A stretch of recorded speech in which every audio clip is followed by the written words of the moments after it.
Mfuate Kristo, maana amekusudia hivi leo kukupatia nuru ya matumaini.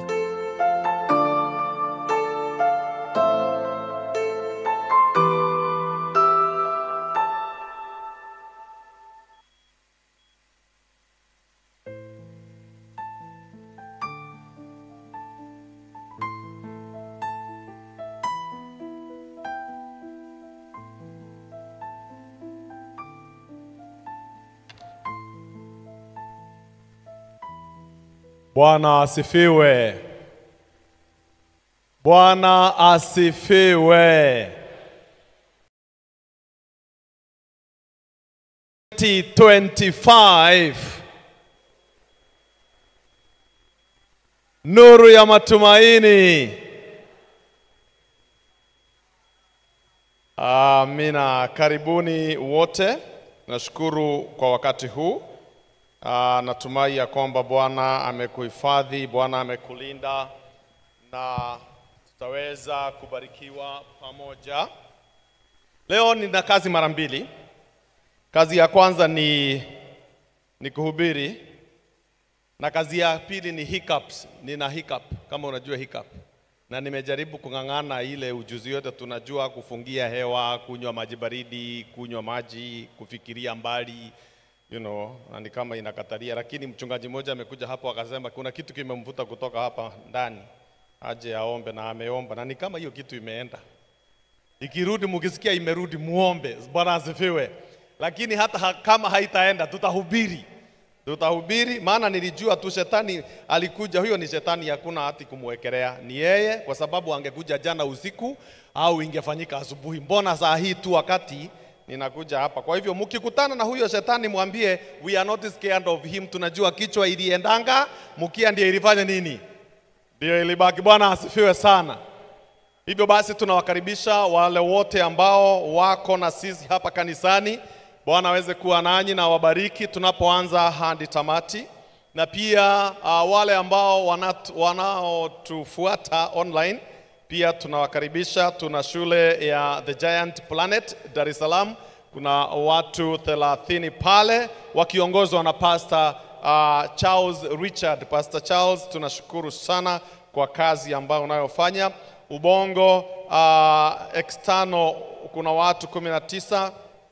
Kuna Evangelist Everest Gomba. Kuna kanisa la Biblia atatulipa. Kuna watu utafanyia kazi hapa bure, au utafanyia kazi ngumu tu na haulipwi. Moja wa hao watu ni kanisa la Magomeni. Wewe ni mzee, unafanya kazi usiku na mchana. Pastor hawezi akaenda mahali bila kuita wewe, anakuambia mzee uko wapi? John, wazee wanakutana mpaka saa 8 ya usiku. Mwaka ikiisha tunaambia wazee tumeshukuru kwa kazi nzuri ambayo mmekuwa mkifanya mwaka wa 2025. Bwana awabariki. Sasa hivi tuna wazee wengine tumechagua. Wewe uko nje. Na hatuwapatii hata kacheke, hakuna kitu mnapata. Unaona, huyu ni kiongozi wa kina mama, na kama kuna idara inasumbua ni idara ya Bwana asifiwe. Bwana asifiwe. Kwa hivyo idara nzuri sana ya kina mama. Tunashukuru kwa hii idara ya pekee. Kiongozi wa kina mama anasumbuka na hawa kina mama wazuri.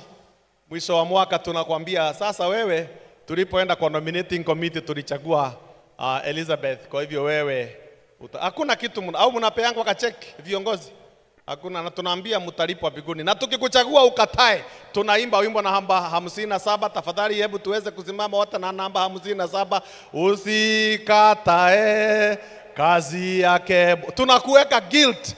Huwezi ukakataa kazi ya Mungu. Na si Mungu alikuita, ni sisi tulienda tukakaa kwa nominating, tukaja kuambia alituita, maana tunaamini alituongoza. Bwana asifiwe. Kwa hivyo kama uko kanisa na unangoja tulipe wewe, utangoja. Sioni ikibadilika, sioni kitu ikibadilika. Lakini hata hivyo, kile nataka kusema ni kwamba Mungu mwenyewe anasema, Yesu anasema, tazama naja upesi, na ujira wangu iko tayari. Yesu ni mwema, atalipa, utalipa, usijali. Ile kazi unafanya hata kama hatukulipi, Yesu anasema yeye akirudi atafanya nini? Hata Petero aliuliza Yesu, akauliza Yesu, hebu tuambie hivi tunakufuata hapa. Unajua hata tumetukana tumeacha mambo mengi sana, tuliacha kazi ya kuvua, tunakufuata kila wakati na hatuelewi kile kinaendelea. Sisi tulikuwa tuna wake, wewe hauna, na tunafuata kijana kila wakati kila mahali. Hebu kwanza utuambie tutalipwa hiki tu. Na naona kama Petero alikuwa ni Mkikuyu. Bwana asifiwe sana. Huwezi ukafanyia Mkikuyu ati halipwi. How? Anyways, so Petero akauliza tutalipwa nini? Yesu akawaambia namba moja, mtateswa. Hiyo ni malipo. Anaanza kuelezea package. Sema iko mateso kwa sababu ya jina langu. Na ya pili pia mtaweza kukalia viti vya utawala. Mtatawala mataifa, huko ni mwisho. Na ya tatu pia kila kitu mlipoteza, whatever you left, whatever you lost, mtarudishiwa maradufu zaidi ya 100. Bwana asifiwe sana. Kwa hivyo kuna kulipwa, haufanyi kazi ya Mungu bure, utaweza kulipwa. Bwana asifiwe. Sasa before I proceed, Mungu ni mwema, tuna wageni wa pekee. Pastor Christopher Nyanje is in the house. Bwana asifiwe. Pastor Christopher Nyanje yako in the house na akona timu kubwa kutoka Kenya Coast Field. Hawa sasa ndio ndugu wamekuja hapa. Simameni mtusalimie. Basi jeshi kubwa. Bwana asifiwe. Bwana asifiwe. Hiyo ndio uzuri ya kuwa Mkenya. Jeshi inakufuata mahali kote. Bwana asifiwe sana. Sasa ona. Sijui kama tuna microphone, pastor angesema jambo tu kwa niaba ya kundi. La sivyo. Swali linaingia maana lazima tunapata. Haya, mpatie mchungaji mic iko. Thank you. Asante sana, imefika. Asante Bwana Hamisi. Mchungaji tusalimie. Mchungaji unaweza kuja hapa. Pastor, you can just faster. It's okay, yeah, pitia hapa mchungaji. Poleni kwa kuvunja protocol, lakini karibu mchungaji. Bwana ni mwema na wakati wote. Basi majina yangu ni yale ambayo mchungaji ameyazungumza. Mimi ndio president Kenya Coast Field, na tulipanga kuwa na retreat angalau tupumzike kidogo, na Roho akatuongoza kuja Dar es Salaam. Kwa hivyo tumekuwa hapa tangu tarehe 11, tukasikia kuna maneno mazuri. Tukasema pamoja na kupumzika kwetu, lazima tuende tusikilize neno la Mungu. Mnasemaje? Amen. Barikiwe zaidi. Asante mchungaji. Thank you very much. Asante. Swali. Mnakumbuka wakati Yesu alipozaliwa? Sasa nitawafundisha jinsi ya kunijibu sasa. Nimeangalia nikaona hii mambo ya kungoja mnijibu hamuna taarifa. Hebu sema hey. Hamjasema kitu. Hey! Hey! Good. Kutoka leo mpaka nitoke ni hey! Hey! Sasa mnajua Yesu alizaliwa. Yesu alipozaliwa kuna wale ambao wanaitwa the wise men, mamajusi kutoka mashariki. Mnawafahamu? Walienda kumuona Yesu. Swali ni hili, leo ni rahisi tu na utainua tu mkono. Walienda kumuona Yesu. Sasa swali ni hili. Mamajusi walioenda kumuona Yesu walikuwa wangapi? A, 2. B, 3. C, haijulikani. A, 2. B, 3. Au C, haijulikani. Ni wangapi wanasema answer ni A? Mkono juu. Aha, asanteni sana. Wale wamesema walikuwa ni 2. Na mko 2 tena, ni 2 tu. Haya. Wale walisema walikuwa 3 mamajusi, no mkono mamajusi walikuwa 3 wise men. Inua tu. Jiamini hata wewe jiamini. Jiamini. Jijaze. Bwana asifiwe. Wangapi wanasema haijulikani walikuwa ni wangapi? Bwana asifiwe sana. Wale mulinua walikuwa ni wawili, hawakuwa wawili. Wale mulinua walikuwa watatu na tatu. Mathayo, ukitaka kuenda kusoma hiyo majibu, soma Mathayo 2. Kwa hivyo leo shika hapo, ni vizuri uelewe. Alright? Mathayo 2. Na ukienda kusoma tena, swali ya kesho inatoka tena hapo. Na tena swali ya pili itakuwa bado ni ya mamajusi. Wise men. Si nimewapatia kulu mapema. Hey! Nimewapatia makulu mapema. Sasa tuingie moja kwa moja katika kitabu chetu cha Danieli. Tuliweza kuangalia jana kitabu cha Danieli sura yake ya 3, na tukamuona Nebukadnezaru akiita viongozi wa serikali ili waje wazidue ile sanamu ya Zaru. Ilikuwa ni kuweza kumake a statement ya kwamba katika ufalme huu kuna Mungu, na huyu Mungu ni hiyo sanamu, na ni dhahabu peke yake. Ile maneno mengine mlikuja kusikia ati kuna fedha na shaba na chuma na udongo, tumeyafutilia mbali. Sisi kama serikali tumeona Mungu alifanya makosa, na ile iko ni hiyo sanamu. He wanted to make that statement, but like I told you, Mungu anaingilia kitabu cha Danieli hapo mwanzo. Unaona kama Mungu anashindwa hapo katikati kwa body. Unaweza iweka introduction, ni kama Mungu ameshindwa. Body, Mungu ana rearrange the tables. Mwisho, conclusion, Mungu anaibuka mshindi. Mwisho, hapo ndiyo Nebukadnezaru alitangaza a different statement ambayo Mungu alitaka Nebukadreza. Nimekuwa nikiwaambia Nebukadnezaru, hiyo ni Kikuyu, iko hapa, lakini Nebukadreza. So, huyu Nebukadreza akasema ya kwamba mtu awaye yote atakayepatikana anaongea kinyume cha Mungu wa Shadraka, Meshaki na Abednego atakatakatwa vipande na nyumba yake itaachwa ukiwa.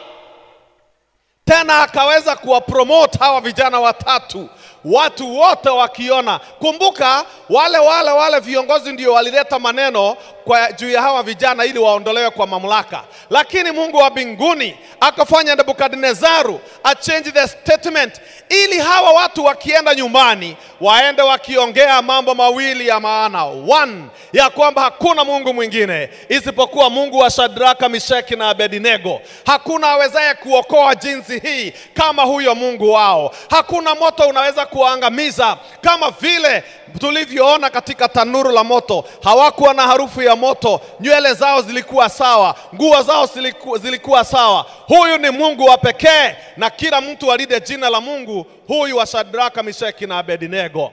Wakienda nyumbani, they had to have that statement. Na ya pili, wakienda nyumbani, waende wakitangaza ya kwamba hawa vijana watatu wamekuwa promoted katika serikali. Kwa hivyo kwa hivyo Nebukadneza akiwa amekaa katika ikulu akiangalia news hiyo jioni, alitarajia kuona katika TV ikitangaza ile maneno walisema. Babylon yote kukafanyika mkutano, niliwaambia ni Babylon the net event ya 605. Babylon yenyewe mahubiri inaendelea na Mungu wa mbinguni ameinuliwa. Haleluya. Hey! Mungu wa mbinguni ameinuliwa kule Babeli. Na nikakwambia, na wewe ukipitia mangumu, usiache Mungu, usiogope kuingia kwa shida, kwa sababu anasema mimi niko kwa moto, ninawangoja waingie, huyu mwana wa Mungu. Nebukadneza alipofanya haya yote, ukienda sura ya 4, hatutokuwa na wakati wa kusoma leo, tunaingia sura ya 7, lakini kupatia tu 4, 5 na 6 kwa summary, kwa muktasari. Sura yake ya 4, Nebukadneza amesahau haya mambo yote. Unajua shida yake alikuwa ni kusahau, na sijui ni kwa nini. Amesahau na akasahau kulikuwa na Mungu wa mbinguni aliyesema habari zake. Sasa yeye ndiye anayetawala kule, yeye ndiye ambaye anatawala kule, na anauliza ni nani kama Mungu anapoangalia mashamba makubwa ambao ni Hanging Gardens of Babylon. Na hiyo basi ilimkasirisha Mungu, na Mungu akaona huyu mtu nimemfundisha pale kwa chakula wakati wa Danieli, nimemfundisha kwa bedroom yake nikampatia sanamu. Sasa amesahau na hata kwa moto ambao ameongeza mara 7. Hiyo haiku make sense. Sasa kile nitafanya, aliguza yeye ta hapa kwa forehead. Mungu akaguza tu ta. Alipoguzwa akapata ugonjwa. Ugonjwa aliopata ni ugonjwa ambao not very common. Inaitwa lycanthropy au boanthropy. Hiyo unaweza Google. Inaitwa lycanthropy. Ni ugonjwa lycanthropy au boanthropy ni ugonjwa ambao unajisihi ng'ombe. Wewe mwenyewe tu umekaa tu hapa kanisa unajisihi ng'ombe, unajisihi mnyama. Sasa yeye alijisikia ng'ombe. Very bad disorder. Alijisikia ng'ombe na alipojisikia ng'ombe ukijisikia ng'ombe saa hiyo unaanza kutafutana na nyasi. Utafuti chapati, hautafuti kaimati, hautafuti asali, unatafuta nyasi. Na akaanza kutafuta nyasi. Anakula nyasi, waaskari the guards wakiangalia, askari wakiangalia, watu wanaona mfalme ametembea na mikono na miguu kama mnyama. Wanashindwa ni nini hii? Hakuna mtu aliyemsimamisha, hakuna mtu aliyemshika, akaenda na akatokomea mpaka porini. Mungu alimwambia utaelewa. Nimejaribu kuongea na wewe tukiwa wawili kwa bedroom, huziki. Nimetuma vijana 3, huziki.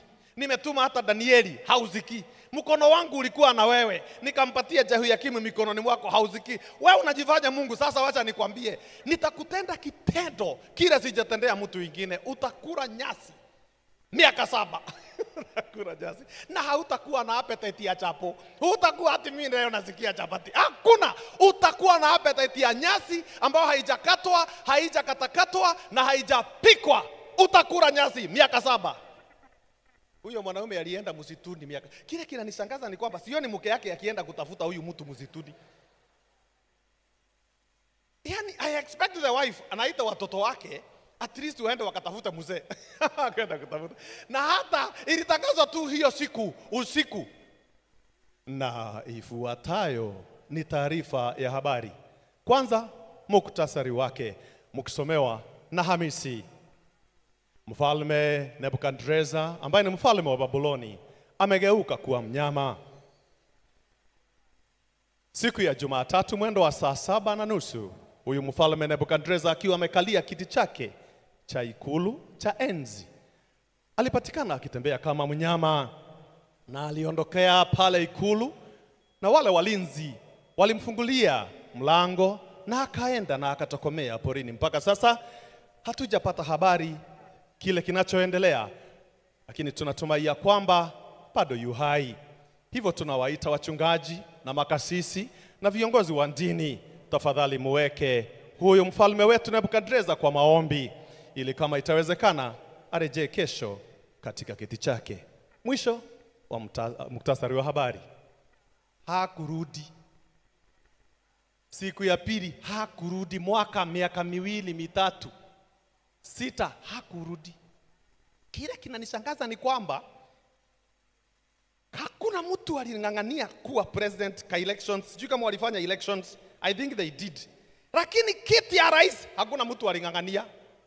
Walitaka makamu, walitaka idara zingine, lakini hii ya rais hawakung'ang'ania. Wewe unaweza ng'ang'ania kiti mtu anakalia anajisihi ng'ombe, utakalia. Hata kama unapendanga uongozi. Hata kama wewe unapendanga uongozi sana hivi, unatusumbua, utang'ang'ana kuwa hiyo kiti. Biblia inasema hiyo kiti ilibaki, imefungwa nyororo. Hiyo kiti ilibaki miaka 7. Miaka 7 ilipoisha, Nebukadneza akasimama msituni peke yake. Akatukuza Mungu wapi. Unajua alipokuwa msituni, wanyama wengine waliangalia na wanajaribu kumkaribia naye na waangalia.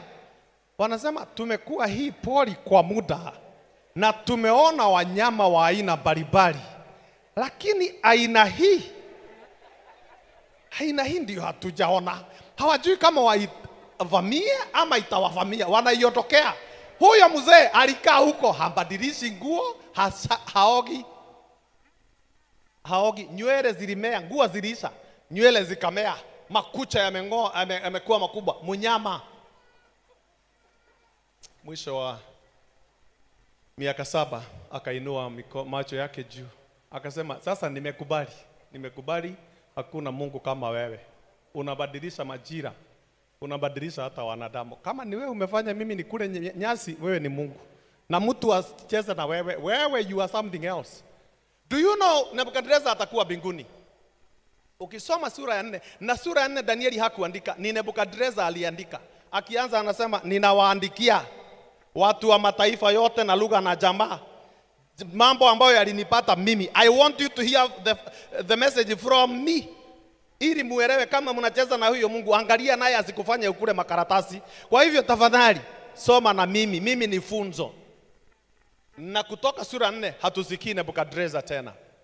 Yule unasikia ni Belteshazzar, kijana mjukuu wake Belshazzar. Belteshazzar alikuwa ni Danieli, huyu ni Belshazzar ambaye alikiuka sheria na akafanya karamu, na karamu aliyofanya akaleta vyombo vya hekalu vitakatifu. Mungu akaona tena, na wewe uliona baba yako akikula nyasi, ni nini inawazumbua Mungu? Huyu mwanaume anakunywa pombe hapa na watu na raha mustarehe. Mara pa akaona kwa ukuta kipande ya mkono ikiandika. Unajua kuona mtu ambaye hana mkono haushituki sana, lakini kuona mkono bila mkono tu, Biblia inasema kipande ya mkono. Hata wewe, hata kama wewe ni shujaa aina gani, kama mkono kapite au tu miguu peke yake ipite kwako, uko peke yako mama, unapika hapa ugali unaimba hivyo, kama tu miguu tu huoni, hata si kiwiliwili, ni miguu peke yake inatembea, si utapiga duru tu hapo. Unakumbuka kuomba au ambie nakukemea sidwe wapi za miguu? Akaona kipande ya mkono ikaandikia yeye Menemene, Tekeli na Peresi, na watu wote wanaangalia. Biblia inasema ya kwamba akaanguka chini. Alipoanguka chini, hip bone ikalegea, akajikojorea. Hii president mzima saa hiyo pa. Sasa wakataka kuangalia, madaktari wanajua hii kitu hatuelewi, lakini unajua pia unaangalia the cause.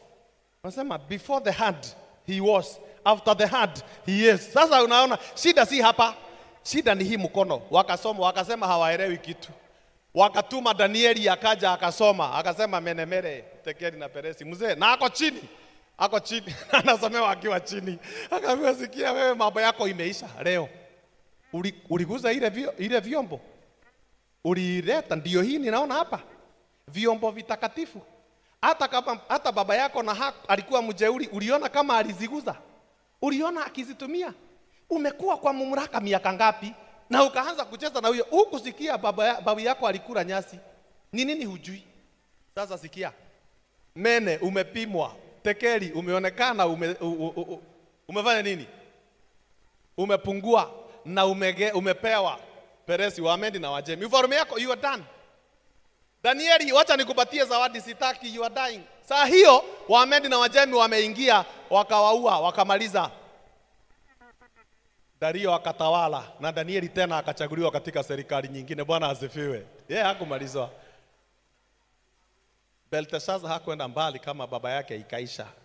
Sura ya 6, hiyo ni sura ya 5. Sura ya 6 utasoma huyu Dario sasa mwenyewe, yule amechukua uzukani, naye amefanya vituko. Nitakwambia tu tukiingia kwa hawa wanyama. Sasa Danieli 7. Inapofika sasa Danieli 7, mambo yanageuka sasa. Mungu tayari amepatia serikali ya dunia mpango wake. Ile sanamu ambayo Nebukadnezar aliiona was a political statement which God was making to these politicians. Mungu alitaka kuongea na hawa viongozi wa dunia, awajulishe kuhusu serikali zitakazofuata, awajulishe mpango wake wa baadaye, awapatie kalenda, ratiba ya Mungu. Unabii ni kalenda ya Mungu anayopatia watu wake. Unabii ni nuru inayomulika gizani, ni nuru ya matumaini. Unabii unakuelezea mahali wewe uko na mahali unakoelekea, and what you are supposed to do. Ni kwa sababu ya unabii watu wa Mungu wakati Yesu atakaporudi hawatakuwa kwa giza, hata ingawa Yesu alisema nitakuja kama mwizi, alisema atakuja kama mwizi kwa wale ambao hawajajiandaa, lakini watoto wa Mungu hawatakuwa gizani, hatakuja kama mwizi, watajua hakika Yesu anakuja. Ndio unaona Mathayo 24 amepeana ishara za kurudi kwake. Anasema ya kwamba kabla sijakuja watatokea manabii wa uongo. Kabla ya kuja kwangu kutakuwa na vita na matetesi ya vita. Kabla ya kuja kwangu kutakuwa na tetemeko la ardhi. Kabla sijakuja injili itahubiriwa katika dunia yote. Alipeana yale mambo tunafaa kuangalia. Alipeana checklist. Watu wa Mungu hawako gizani. Yeye mwenyewe anataka waelewe wanatoka wapi, wakielekea wapi, na how close tuko nyumbani. Ndio tunaimba wimbo, tunasema ya kwamba umwendo gani nyumbani, mlinzi akanijibu. Mwisho anasema sio mbali na nyumbani. Si mbali, si mbali. Bwana asifiwe sana. Sio mbali. Na yule anasema sio mbali ni yule anayesoma unabii. Na ndo sababu tunaangalia unabii ili tujue tuko wapi, tumefika wapi, tunaenda wapi. Alipomaliza kuwaelezea hawa viongozi wa dunia hawakuweza kucommunicate well na wengine, maana kama huyu Nebukadneza ndoto unalo lakini bado unatengeneza vitu vingine tofauti. You are not taking me serious. So what God did was to switch now to Daniel. Danieli sasa ni mzee, kwa hivyo Mungu mwenyewe akatokea kwa Danieli mwenyewe. Akasema hivi katika kitabu cha Danieli 7, anasema kisha katika mwaka wa kwanza wa Belshaza mfalme wa Babeli, Danieli aliona ndoto na maono ya kichwa chake kitandani mwake. Basi akaiandika ndoto, akatoa habari ya jumla ya mambo hayo, tofauti ya Nebukadneza. Danieli anasemekana ya kwamba alipata ndoto kisha akaiandika hiyo ndoto ili tuweze kuelewa. Danieli akanena akisema, naliona katika maono yangu wakati wa usiku, na tazama hizo pepo 4 za mbinguni zilivuma kwa nguvu juu ya bahari kubwa. Ndipo wanyama wakubwa 4 wakatoka baharini, wote wa namna mbalimbali. Wa kwanza alikuwa kama simba, naye alikuwa na mabawa ya tai. Nikatazama hata mabawa yake yakafutuka na manyoya. Akainuliwa katika nchi, akasimamishwa juu kwa miguu miwili kama mwanadamu, naye akapewa moyo wa kibinadamu. Neno la Mungu linasema Danieli alipata ndoto. Now you have to understand, wakati Mungu anapozungumza na watu wake, anatumia njia na mbinu tofauti. Anaweza tumia neno Biblia, anaweza pia tumia maumbile, nature, anaweza tumia ndoto, anaweza tumia njozi, anaweza tumia mhubiri mwingine. Mungu ana njia tofauti nyingi tu vile anavyozungumza na watu wake. Kwa sasa hivi amezungumza nasi kupitia kwa Danieli na amempatia Danieli njozi. Na tunapoingia unabii, hatuangalii tu Biblia au unabii vile tunasoma Injili. Kuna mambo unafaa uweze kuelewa. Na katika mahubiri haya tutaangalia kitabu cha Danieli na some portions ya kitabu cha Ufunuo. Na amesema alipoangalia kwanza aliona bahari. Aliona bahari, tena kulikuwa na upepo mkali baharini. Na baada ya upepo mkali kukatokea wanyama. Unaposoma unabii au unaposoma unabii, usikie maji, bahari, usifikirie tu ni kama Indian Ocean. Hiyo inasimamia, it is a symbol of something. Kwa hivyo ukisikia bahari, ukisikia maji mengi, ujue inasimamia watu wengi. A highly populated area inaitwa maji mengi. Ukitaka kusoma hiyo, soma kitabu cha Ufunuo 17 na fungu la 15. Nimesema Ufunuo 17 fungu la 15, ambao inasema ya kwamba na huyo mwanamke uliyemuona amekalia huyo mnyama, na amekalia juu ya maji mengi. Ni umati wa watu, watu wa kila lugha, taifa na jamaa. Maji ni watu. Na utakaposoma unabii, usikie mnyama alitokea kwa watu, hivyo utajua ya kwamba huyu mnyama alitokea, kwa maji, huyu mnyama alitokea kwa watu wengi. Lakini pia utasoma kuna wanyama wengine hawakutokea kwa maji mengi, walitokea kwa nchi. Kama Ufunuo 13 fungu la 11, utaona kuna mnyama alitokea kwa nchi kavu akiwa na pembe mbili, lakini alinena kama joka. Kutokea kwa nchi kavu is the opposite ya maji mengi. Hivyo basi huyu alitokea mahali hakuna watu wengi. Unaposikia juu ya mnyama katika unabii, unaposoma usikia mnyama anawakilisha serikali au ufalme. Anytime usikie Danieli aliona wanyama, hao ni wafalme. Yohana aliona mnyama, huyo ni ufalme. Mwanamke amekalia mnyama, huyo ni ufalme. Mnyama ni ufalme. Hivyo basi kichwa cha mnyama ni kiongozi wa ufalme. Utaona kuna wanyama wengine wako na vichwa vinne. Okay? Kwa hivyo kichwa ni mfalme au ni kiongozi wa serikali hii. Lakini pia utaona wakati mwingine huyu mnyama anaweza kuwa na pembe. Unaposoma unabii usikie kuna pembe, hizo pembe ni authority, na sometimes pia inatumika kama ya viongozi bado. Utasikia kuna mnyama alikuwa na pembe 10, kuna mnyama ako na pembe 2, hizo ujue ni viongozi. So far so good. Tuko pamoja? Hey! Hey!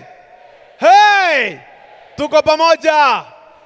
So ukisikia maji ni watu wengi, nchi kavu mahali hakuna watu, mnyama ni ufalme, kichwa ni mfalme, pembe authority au pia viongozi.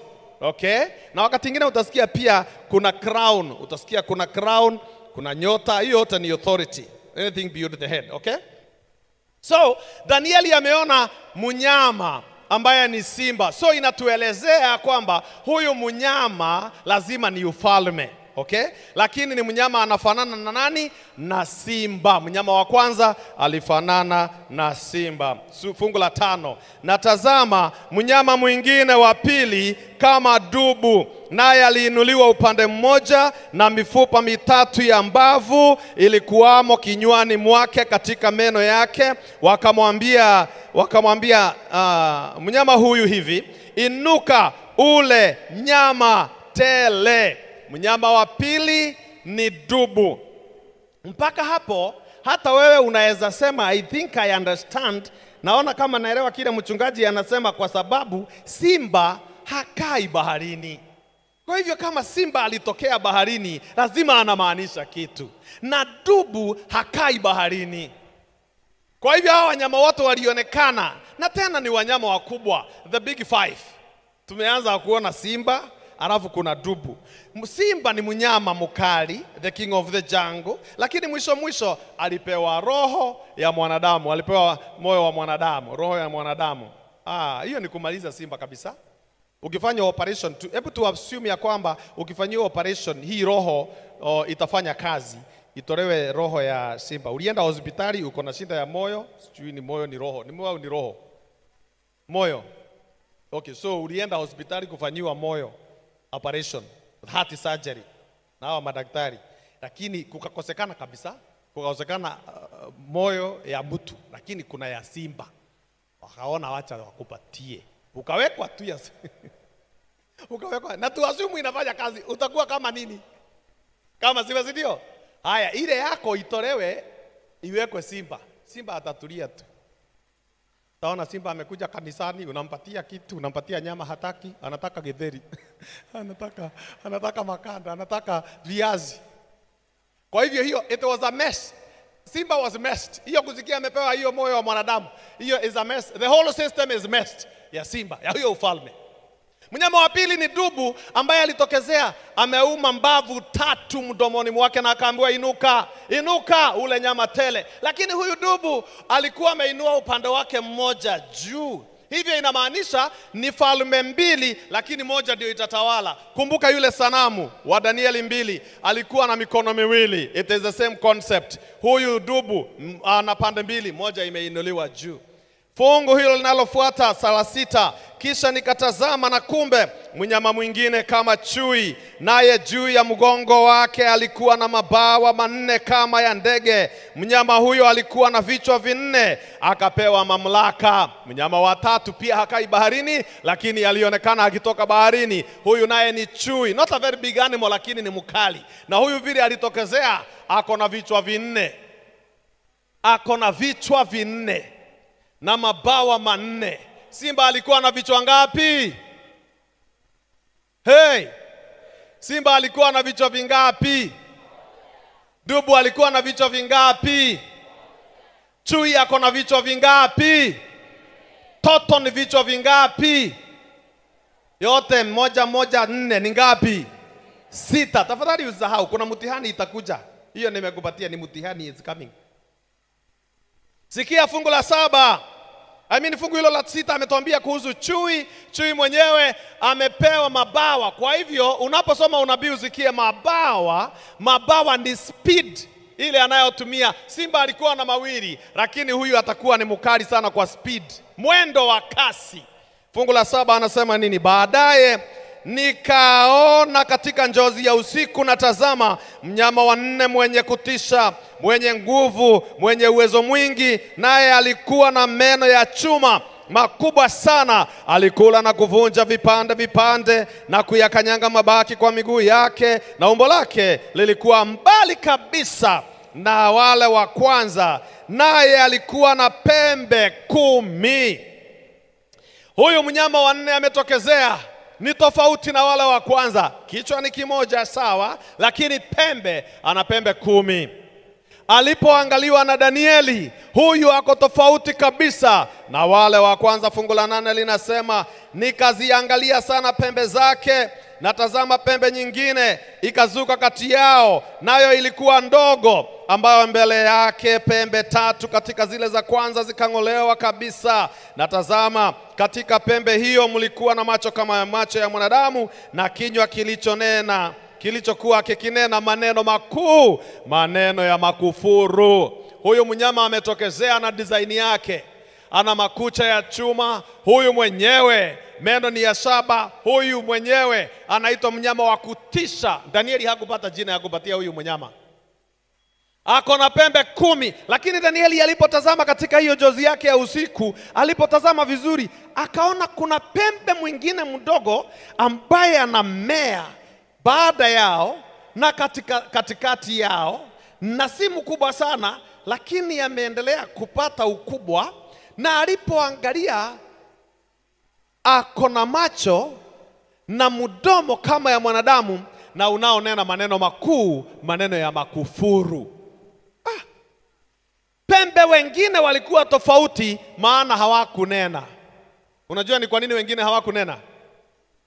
Do you know why the other horns did not speak? Huyu peke yake ndiye ananena. If you don't have ears, kama hauna masikio, hautanena. Never. Hakuna mtu ambaye hasikii kunena. It doesn't work like that. If you cannot hear, you cannot talk. Utaongea na sign, lakini hutaongea. Uongea kitu constructively, haiwezi. Yule hasikii, anaongea na sign. Lakini huwezi ukawa hauna masikio na unaongea. Tutakushangaa, ulisikia maneno wapi hiyo unaongea? Kile kinafanya tuongee ni kwa sababu tuko na masikio. Kile unasikia ndiyo huongea. If you doubt what I'm telling you, wewe ni Mjaluo. Mtoto mzae akiwa siku moja, pereka kwa Wakarejini ndani.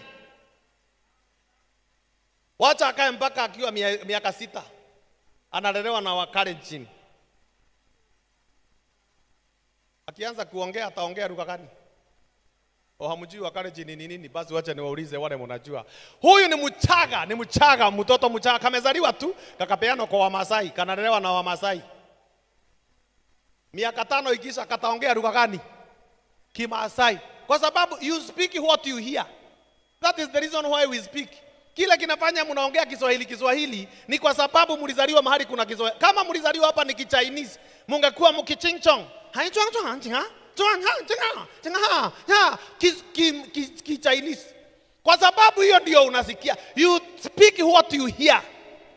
Na ndio unaona Biblia ikisema katika kitabu cha Ufunuo kwa ile makanisa 7, anasema ya kwamba aliye na sikio asikie vile Roho anavyoambia makanisa. Kwa sababu ukisikia utafanya nini? Utanena hayo. Na hata kuna katoto kataongea kwako kwa nyumba vitu, ukauliza hii ulisikia wapi? That's what we ask. Mtoto aseme kitu off au atukane, utamuuliza ulisikia wapi? No, I want you to tell me ulisikia, kwa sababu hawezi akanena kama hajasikia. Na ndio unaona hata wazazi wengine wakali, unaambia mtoto utamchapa, lakini shika sikio nikikuchapa. Shika sikio, umwambie shika mdomo. Shika sikio, maana this is the gateway. This is the gateway. Sasa huyu pembe mdogo, kile kinafanya anene maneno ya makufuru ni kwa sababu ana masikio. Lakini I mean kwa sababu anastahili kuwa na masikio. Nilitaka kusema anastahili kuwa na masikio. Lakini ukiangalia vizuri, huyu pembe alikuwa na macho na mdomo na hana masikio, lakini ananena. Hii kitu ni tofauti sana na wengine. Hana masikio lakini anaongea. The reason as to why anaongea maneno ya makufuru ni kwa sababu hakuna mtu anasikianga. Hataki kusikia na hataki kujua. Aliongea. It is a mystery. Tutaendelea kumwangalia kesho huyu pepe mdogo. Lakini kwa leo ujue ya kwamba kuna wanyama 4. Mnyama wa kwanza, huyo unayemsikia simba, anasimamia ufalme wa Babuloni uliotawala dunia kutoka mwaka wa 605 mpaka mwaka wa 538 BC. Walitawala tu, wakaondolewa mamlakani na Wamedi na Waajemi, the Medes and the Persians, wakiongozwa na Dario au Darius na Koreshi au Cyrus. Wao ndio walikuwa viongozi wa ufalme wa pili ambao unawakilishwa na dubu. Ulitawala kutoka mwaka wa 538 BC wakaenda mpaka mwaka wa 331 BC. In 331 BC kulikuwa na vita kali sana dhidi ya Wamedi or the Persians na hawa ambao ni Wayunani ambao ni chui. Vita inaitwa the Battle of Arbela. Aliyekuwa ameongoza yule chui ni ufalme wa Yunani, na kiongozi wake aliitwa Alexander Mkuu. Now Alexander nikakijana tu miaka 25. Alexander alianza kutawala akiwa 25 years of age. Very smart. Na kalirima dunia, kalirima Europa yote, kakarima kakaingia mpaka India. Alipofika India inaitwa Indus Valley, hapo ndio aliishia. Alikuwa na 120 provinces. Hakutawala muda mrefu, alitawala miaka 7 peke yake. Alexander Mkuu alifanya historia ya dunia mpaka saa hii anaitangwa the Great, na alitawala miaka 7. Nini iliua Alexander? Pombe. Pombe ilimaliza kijana. Alikunywa pombe mpaka anaambia viongozi wake wamletee akiwa amelala kwa kitanda. Kalikufa. Na alikufa akiwa miaka 32, a very young man. Pombe. Lakini alipokuwa anaongoza, alikuwa amegawa ufalme wake mara 4. Akaweka governors, akaweka viongozi 4. Upande wa Afrika huku juu ya Misri akaweka mwanaume anaitwa Ptolemy. Ndiye alikuwa anaangalia hiyo region. Kuna mwingine alikuwa anaitwa Kasada. Kuna mwingine anaitwa Seleucus. Kuna mwingine aliitwa Lysimachus. Hao 4 ndio walikuwa wanatawala pamoja naye. So alipokufa waligawa huu ufalme mara 4. Ndio unaona chui ana vichwa 4. Mnyama wa 4 ambao ulitokea ni ufalme wa Rumi. Sasa nirudi nyuma kidogo.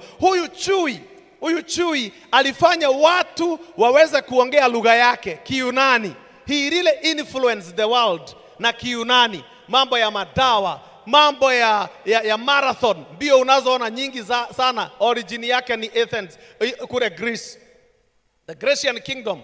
Walifanya watu wa behave kama wao, wale chakula chao, mpaka hata wakati ufalme wa Rumi unatawala. Fast forward, wakati Yesu anauawa, anaangikwa kwa msalaba in 31 AD. Pilato aliandika maneno pale juu ya msalaba, akasema huyu ndiye mkuu wa Wayahudi, na akatumia lugha 3, lugha ya Kihibrania, lugha ya Kirumi na lugha ya Kiyunani. But they were still effective kwa watu. Walikuwa wamefanya kitu inaitwa Hellenization. walikuwa wamefanya watu to think and behave like them. Hawa wa Yunani. That's how strong that guy was. Anyhow, huyu ufalme wa nne naye ni ufalme wa Kirumi. Ufalme wa Kirumi ambao uliingia mamlakani mwaka wa 168 BC, mwaka 168 BC. Mwaka wa 168 BC. Walipigana vita na Waamedi na Waajemi. Vita inajulikana kama the Battle of Paidana, na wakashinda, wakaibuka washindi. Kwa hivyo wao wakatawala dunia na ndio walitawala the longest. Ufalme wa Kirumi uliendelea mpaka Yesu anakuja kuzaliwa between 5 and 4 BC, wakati ufalme huu wa Kirumi unatawala. Ndio walikuwa wanatawala. Na Waisraeli na wengi Wayahudi walikuwa wanangojea Masihi atakaye kuja kuwaokoa na mkono wa Kirumi, ufalme wa Kirumi, akina Kaisaria, akina Caesar, waweze kuondolewa kwa huo ufalme. Yesu alipozaliwa walidhani ndiye Masihi, lakini walikuja kuona si yeye na hawakumuamini. Na yeyote alikuwa anafanyia kazi serikali ya Kirumi walimchukia. Mtu kama Mathayo, maana anatoza ushuru kwa serikali ya Kirumi. Mtu kama Zakayo, kwa sababu alikuwa anafanyia serikali hii kazi, lakini hawakuwa na nguvu. Na kulikuwa na a lot of battles, kulikuwa na vita, kulikuwa na watu kama Mau Mau, wale unasikia wale walipigania uhuru. Kuna watu wa aina hiyo ambao unasikia kama ni the Zealot au Makabayo, wa the Maccabees, walipigania uhuru lakini hawakuweza. Ufalme huu wa Kirumi, Yesu amezaliwa chini yao, walitaka kumuua under Herod, Yesu akakimbilia Misri. Ufalme huu wa Kirumi, serikali ya Warumi, ndio walimuangika Yesu pale msalabani mwaka wa 31 AD. Yesu mwenyewe alipoenda mbinguni, wanafunzi waliteswa na kuuawa na huu ufalme. Yakobo ambaye alikuwa ni mwanafunzi wa kwanza wa kuuawa, aliuawa na serikali ya Kirumi. Kitabu ni cha Matendo ya Mitume 12. Na walifuatilia hivyo, wanafunzi wote waliuawa na serikali hii ya Kirumi. Akina Andrea na Filipo na Mathayo na Thomas, wengi akina Nathaniel waliuawa na ufalme huu wa Kirumi. Mpaka Yohana mwenyewe akakamatwa na ufalme huu na Emperor Domitian, akamshika na akataka kumuua, akachemusha kwa mafuta, akakataa kufa, akamshika akampeleka katika kisiwa cha Patmos. Huko mwaka wa 94 AD ndio Mungu anatokezea Yohana na anamuonyesha mambo ya mbingu. Yohana alikuja kuondolewa, maana he's a political prisoner. Amekuja kutolewa na mfalme mwingine anaitwa Emperor Nerva, ambaye alikuja baada ya Domitian, akamtoa, na alipomtoa akampeleka mahali alistahili kuwa, katika kanisa la Ephesus au kule Efeso. Huko ndiko Yohana alihubiri injili ya upendo, na Yohana alikufa kwa altar akihubiria watu wapendane. Anawaambia, watoto wangu wandogo mpendane. He died telling people to love one another. 98 AD Biblia imekamilika, unabii umekamilika wa Yohana. By 100 AD Biblia imefungwa, vitabu vyote unaona hakuna ilikuja baada ya 100 AD. Lakini shida hazikuishia hapo. By 156 AD kuna pastor mmoja bishop mmoja wa kanisa la Smyrna anaitwa Polycarp, walimuua, aliuawa na mfalme anaitwa Diocletian. Diocletian alitesa kanisa kwa siku 10. Kitabu cha Biblia kinasema kanisa la Smyrna liliteswa na shetani siku 10. Huko ndiko kiti cha shetani kiko siku 10. Hiyo ni miaka 10, siku moja ni mwaka katika unabii. Mwaka wa 303 mpaka 313 AD kanisa likateswa, kanisa likachomwa, Biblia zikachomwa. Diocletian akamtesa Polycarp. Polycarp alipokamatwa walitaka kumuangika na wakamuweka juu ya msalaba na wakataka kumchoma, lakini wakamwambia, you have a chance to recant, uweze kubadilisha nia yako, umkane huyu Yesu. Akasema, for 86 years nimekuwa nikimfuata huyu Yesu na sijaona ubaya wa Yesu. Alikufa kwa ajili yangu, nami niko tayari kufa kwa ajili yake. Bwana asifiwe. Serikali hii ya Kirumi imetesa wengi. Ilipofika mwaka wa 538 AD mpaka 1798 AD bado watu wanateswa. Na sasa sio kuuawa kimwili, ni kuuawa kiroho. Zama za giza zikaingia serikali hii ya Kirumi.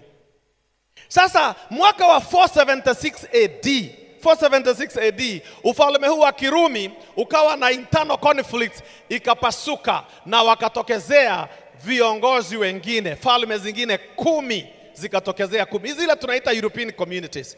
Hiyo ndio ile vidole ya ile sanamu 10 na ndio hizi pembe 10 unaona ya huyu mnyama.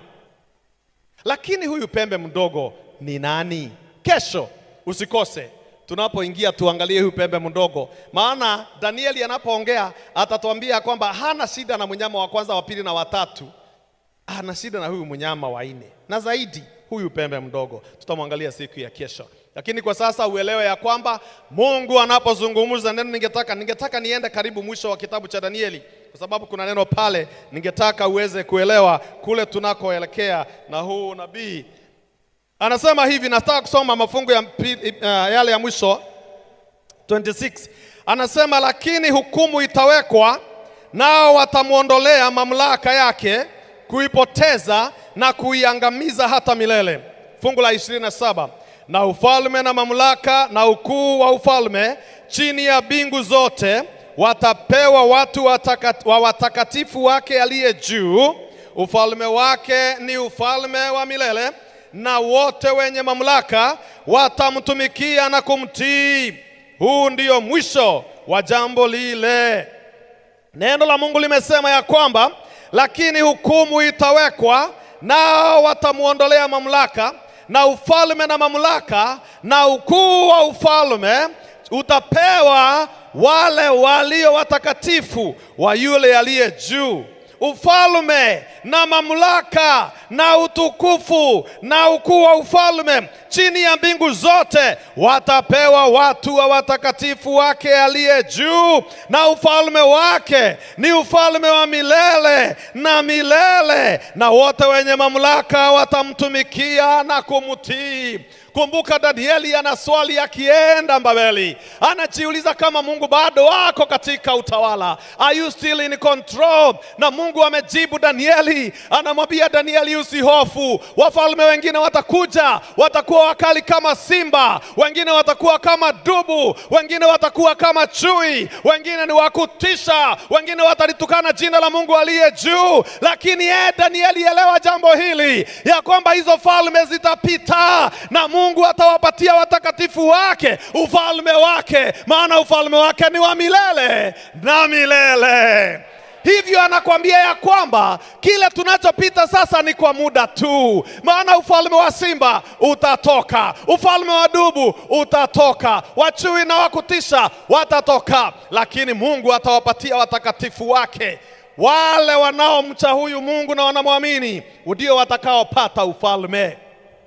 Unajua Mungu katika kitabu cha Danieli ananifurahisha kwa sababu kweli anaanza kana kwamba ndiye anashindwa, katikati ana rearrange the tables, mwisho ndio kuna ushindi. Unajua Mungu anakaa kama yule DJ. Umeshaona wale wa DJ wale?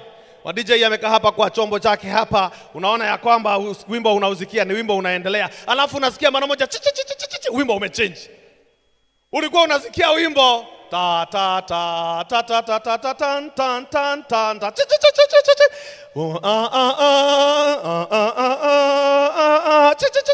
uniongoze. Mnasikia hiyo watu? Mnanielewa? Sijui ma DJ wanatuchanganya hivyo kwa nini. Najua tuna ma DJ kwa kanisa kweli, lakini hata sisi si mnajua kuna ma DJ mko hii dunia, kwani ni mimi niko huko duniani peke yangu? Unajua mnaniangalia kana kwamba pastor ni nini unaongea na sisi hatukwange ma DJ. Hata mimi sikuangi nao, lakini ninaonanga ako pale na hiyo kitu yake na mazikio, unasikia wimbo inaendelea. Ana change wimbo. Hivyo ndivyo Mungu anafanya katika maisha ya hawa. Mungu ameingilia kati, unasikia ufalme unalia mpaka mwisho Mungu anatupatia kile ni chetu. Na Mungu anakuambia hivi, usiogope hawa wanyama, kwa sababu mwisho watahukumiwa na ufalme ni wetu. Hatuna huo ufalme sasa, lakini mwisho ufalme ni wetu. Na ndio shetani akija kwako usimuogope, muita mkutano. Ukisikia shetani anasema anakuja, mwambie njoo, come baby come, na kungojea njoo. Na umuimbie, mwambie, ewe shetani sikia tena sikia, unayo masikio nasema sikia, Wewe una makao hapa duniani, mimi nina makao kwa Baba mbinguni. Mimi si wako, ninaye Yesu. Nipishe njia naelekea mbinguni. Wewe ulifukuzwa mbinguni na kuhukumiwa kifo milele. Maishani mwako ninaye Yesu, kwenye shida kwenye raha ni Yesu. Oni mwangu nina amani, amani itokayo kwa Yesu. Nasubiri kao jipya. Shetani akikutisha, mwambie shetani uje kesho asubuhi saa 4 tuko na mkutano. Akae hapo na wewe ukae hapo, mwambie sikia shetani, tusisumbuane. Ulifukuzwa ulifukuzwa, ulishindwa kulipa rent. Ulifukuzwa, huko ndio ninaenda. Usinisumbue shetani, ulishindwa tangu hiyo miaka yote. Na Yesu alikupata na anakuja tena kukupatia the final blow. Jua ya kwamba falme zitaisha, mashida, matatizo yataisha, wale wanaotutesa wataisha, uchumi unaotutesa utaisha, lakini ufalme wetu, ufalme wa Mungu aliye juu unakuja, na ndio tunasema ufalme wako uje. Mimi najua tutakuwa wa ufalme. We are not here to waste time. We are not here to play games. We are just here to let the devil and his host know. Sisi tulienda kitambo. Tulienda. Hii imeenda. Huyo mtu ambaye yako hapa na hajampokea Yesu Kristo, wewe ambaye ulikuwa unamtumikia shetani, mwambie saa hii, nimeenda baba. Nimeenda. Mimi na wewe kutoka leo hutanipata. Nimeenda. Siwezi nikaacha hii ufalme. Nimeenda. Enda, toka. Kwa sababu shetani mambo yake hakuna. Kitabu cha Danieli 7 kilikuwa ni ujumbe wa kanisa kutoka kwa Mungu, ambacho kinaambia wale watumishi wake ya kwamba msihofu Danieli. Hata mkiwa Babeli bado mnashinda moto ya Nebukadnezaru. Mnashinda simba wa Belshaza. Hata falme hizi, hata upembe mdogo mtamshinda, kwa sababu Yesu ni mshindi. Unajua niliwaambia jana kile ninampendeanga huyu Mungu. Nikamwambia mimi napendanga yeye kwa sababu anapendanga vita. Yaani Mungu anapenda vita jamaa. Mungu. Na niliwaambia, nilimuulizanga siku moja, nikamuuliza, hebu niambie, bila nakutumikia na unaonekana unapenda vita hii ni nini? Akasema ni kwa sababu sijashindwa vita. Mimi I enjoy fighting because I know I will win anyways.